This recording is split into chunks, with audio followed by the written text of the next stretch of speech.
Chegamos à nossa Revolução Cubana e eu não poderia deixar de falar ou cantarolar a Revolução Cubana. Cuba vivia uma era o paraíso dos turistas, cassinos à vista em prostituição, sob a dominação norte-americana. Intervenção militar, dependência financeira, a ilha sobrevivia da produção de cana, pobreza na mesa da bandaneira. A Revolução Cubana cumpria seu papel, essa liderança Che Guevara e Fidel. A Revolução Cubana cumpria seu papel, essa liderança Che Guevara e Fidel. Arriba, meu ano!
Eu não vou continuar a musiquinha por causa do meu horário de gravação, senão os meus vizinhos vão me expulsar daqui do prédio, é verdade. Esse é o único horário que eu consigo gravar para vocês, tá? E eu faço isso com o maior carinho e paixão. Vamos lá. Revolução Cubana. Eu vou deixar o link com esse vídeo para vocês, com essa musiquinha, porque dá para entender o que foi a Revolução Cubana só com essa música, gente. É muito da hora, tá? Vamos lá. Contexto da Revolução Cubana. Guerra Fria. Estamos vivendo a Guerra Fria.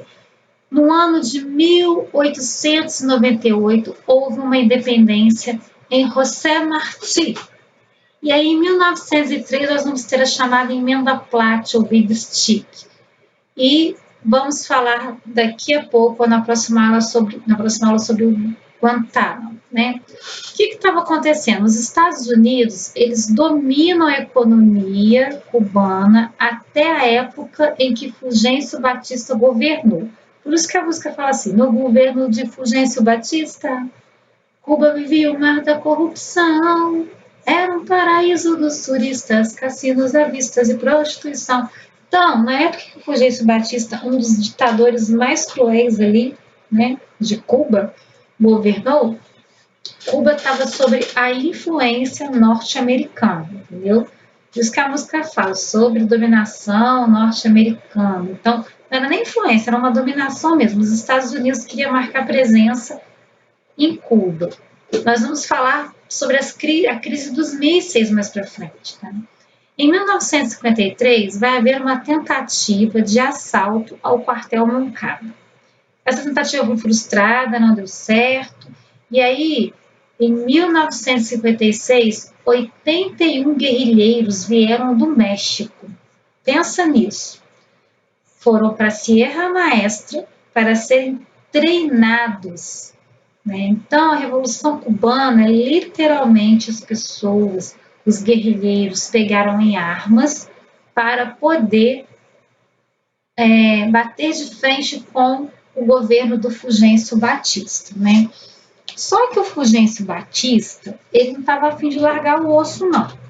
Então, vamos lá, vamos tentar entender o que estava acontecendo de 1950 em diante.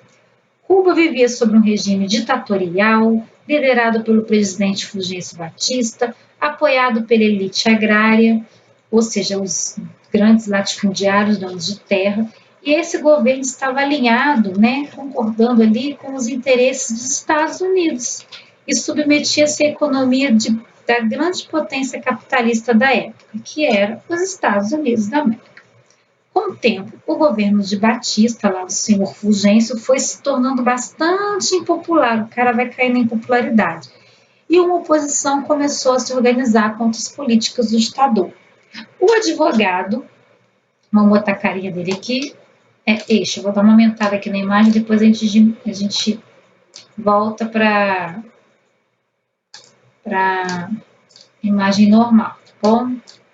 Esse advogado aqui, o Fidel Castro, era um dos opositores, ele não concordava com o governo do Fulgêncio, tá bom? Então ele fazia oposição com força, nas quais mostrava a situação de exploração em que vivia o povo cubano.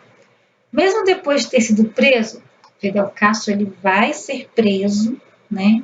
Mesmo depois de ter sido preso, ele continuou organizando atos contra o governo e contribuiu para a mobilização de um grupo de revolucionários que também incluía seu irmão Raul Castro e o médico, nada mais nada menos de origem argentina. Observe aí que nós estamos vendo uma mobilização nas Américas aí por parte dos latinos, o médico Ernesto Che Guevara. Então nós vamos ver aqui, ó, o Che vai aparecer nesse cenário aqui da Revolução Cubana.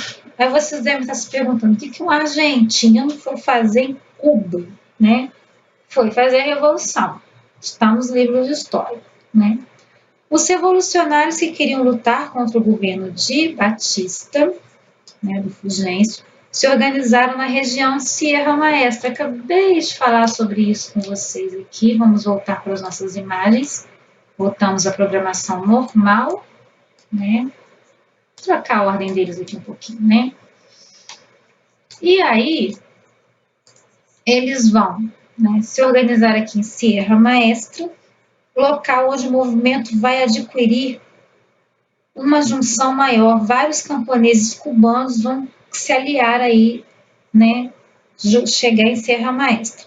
E aí, no local, eles eram chamados de rebeldes, os rebeldes treinaram algumas técnicas de guerrilha nas matas e planejaram a tomada do governo, eles iam tomar força.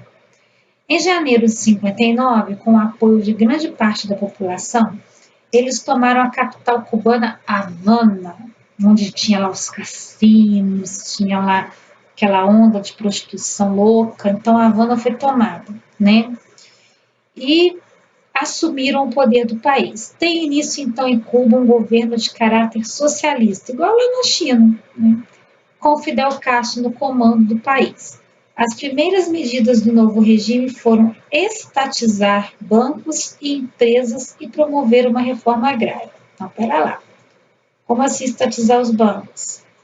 Essas reformas, entretanto, eram prejudiciais aos grandes proprietários de terra. Mexeu com gente grande, com grana, com dono de terra e de muita terra, mexeu com gente importante. Então, essa galera se aliou, esses proprietários de terra, aos Estados Unidos para impedir o prosseguimento da implantação do regime socialista cubano. Desse modo, em 1962, as potências capitalistas, sob a liderança dos Estados Unidos, impuseram um embargo econômico a Cuba, segurar a grana, né? Em contrapartida, Fidel ampliou as relações entre Cuba e a União Soviética, fez igual a China. Bom, vamos colar com os russos, estabelecendo seu país como parte da área de influência soviética. Embargo econômico é a mesma coisa que bloqueio das relações comerciais entre os países. Então, os proletários grandões lá vão tentar embargar a economia para que Cuba não comercializasse com outros países.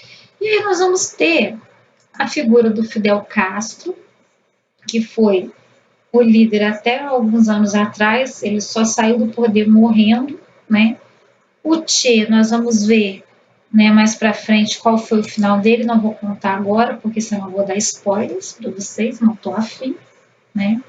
E aí nós vamos agora passar para a questão dessas duas revoluções, né, como que elas ocorreram e por que elas são tão citadas até os dias de hoje. Primeiro, China atualmente é um país o quê?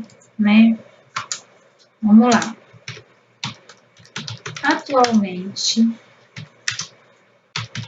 a China permanece o quê? Comunista.